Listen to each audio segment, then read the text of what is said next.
ক্ষমতা ছাড়ার পরে লোকটা কোথায় আছে, কি অবস্থায় আছে এটা জানার আগ্রহ আপনাদের সবারই থাকতে পারে। কোন লোকটা, সেই লোকটা সম্পর্কে কিছু তথ্য আগে জেনে নেন। মানে কোন লোকটার কথা আমি বলছি, যেই লোকটা আপনারা চেনেন, সত্যিকার অর্থে চেনেন, সেই লোক যে অন্তত 526 জন মানুষ হত্যার পর বিদায় নিয়েছে ইউনূস সরকার। মানবাধিকার সংস্থাগুলোর হিসেব মতে মব সন্ত্রাসের মাধ্যমে 2024 সালে 128 জন, 2025 সালে 166 জনকে হত্যা করা হয়েছে।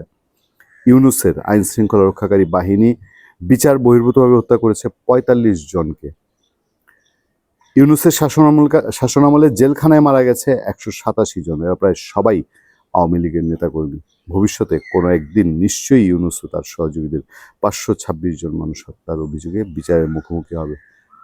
আমি জানি না বিএনপি সরকার এই মানুষরূপী বাংলাদেশের কলঙ্কিত ইতিহাসকে কলঙ্ক করা এই শাসকের শেষ দিকটা কি হবে, বা বিএনপি তাকে কিভাবে ডিল করবে, সে কেমন আছে বিদায়ের পর। আমার সামনে যে খবরটা আছে সে খবরটায় বলা হচ্ছে অধ্যাপক অন্তর্বর্তী সরকারের প্রধান উপদেষ্টার দায়িত্ব শেষ হওয়ার পর কিছুটা নিরিবিলি সময় কাটাচ্ছেন ডক্টর মোহাম্মদ ইউনূস। বেশি খাওয়া দাওয়া হওয়ার পরে জাবর কাটে না, জাবর কাটা বোধহয় শুরু হয়েছে। নবনির্বাচিত বিএনপি সরকারের কাছে ক্ষমতা হস্তান্তরের পর তিনি এখন যমুনায় অবস্থান করছেন। সেখানে তিনি পরিবারকে সময় দিচ্ছেন, সাজাচ্ছেন ভবিষ্যতের পরিকল্পনা। অধ্যাপক ইউনূসের ঘনিষ্ঠজনরা জানিয়েছেন মাসখানেক বা ঈদের পর তিনি গুলশানের নিজ বাসভবনে ফিরতে পারেন। তবে এখনও কিছু দিনক্ষণ চূড়ান্ত হয়নি। 2024 সালের 8 আগস্ট অন্তর্বর্তী সরকারের প্রধান উপদেষ্টা হিসেবে শপথ নেওয়ার পর থেকে তিনি যমুনায় আছেন। বৃত্ত বৈভব আর কাকে বলে। ডক্টর ইউনূসের এক ঘনিষ্ঠ সহযোগী জানান, ইউনূস সেন্টারে ফেরার প্রস্তুতি হিসাবে নথিপত্র ও সাংগঠনিক কাজ গোছাচ্ছেন। পাশাপাশি তিনি পরিবারের সদস্যদের, বিশেষ করে অসুস্থ স্ত্রীকে সময় দিচ্ছেন। তিনি বলেন, মূলত ইউনূস সেন্টারে ফেরার কাজ ও নথিপত্র গোছাতে ব্যস্ত তিনি। কাছের মানুষদের সঙ্গে সময় কাটাচ্ছেন, তরুণদের জন্য নতুন কিছু উদ্যোগ নিয়ে ভাবছেন, যেটায় ব্যবসা আছে নিশ্চয়ই, তবে এখনো কিছুই চূড়ান্ত হয়নি।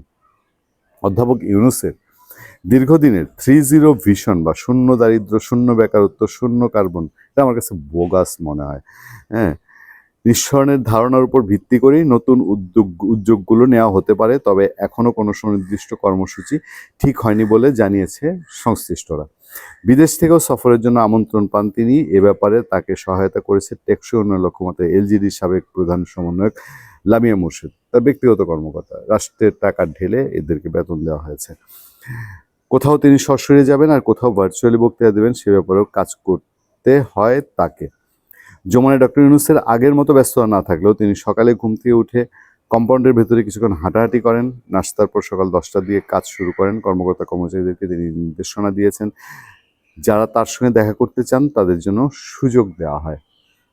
সংশ্লিষ্ট একজন বলেন, তিনি আমাদের সুস্পষ্টভাবে বলেছেন, সবাই দেখা করতে চায়, তাদের যেন সুযোগ দেওয়া হয়। আগে রাষ্ট্রীয় ব্যস্ততার কারণে অনেকের সঙ্গে দেখা করতে পারেননি, এখন তিনি সবার কথা শুনতে চান। কি মহান, কি মহান, কি মহান! আমি এর আগে বহুগুলো উদাহরণ দিয়ে আপনাদেরকে বলেছি এই লোকের শাসন সম্পর্কে। ভবিষ্যৎ শুধু দেখতে চাই, বাংলাদেশের ভবিষ্যৎ শাসকরা তাকে নিয়ে কি করে। ভালো থাকবেন, সুস্থ থাকবেন। আপনার সাথে আমি আতিক রহমান, পূর্ণিয়া।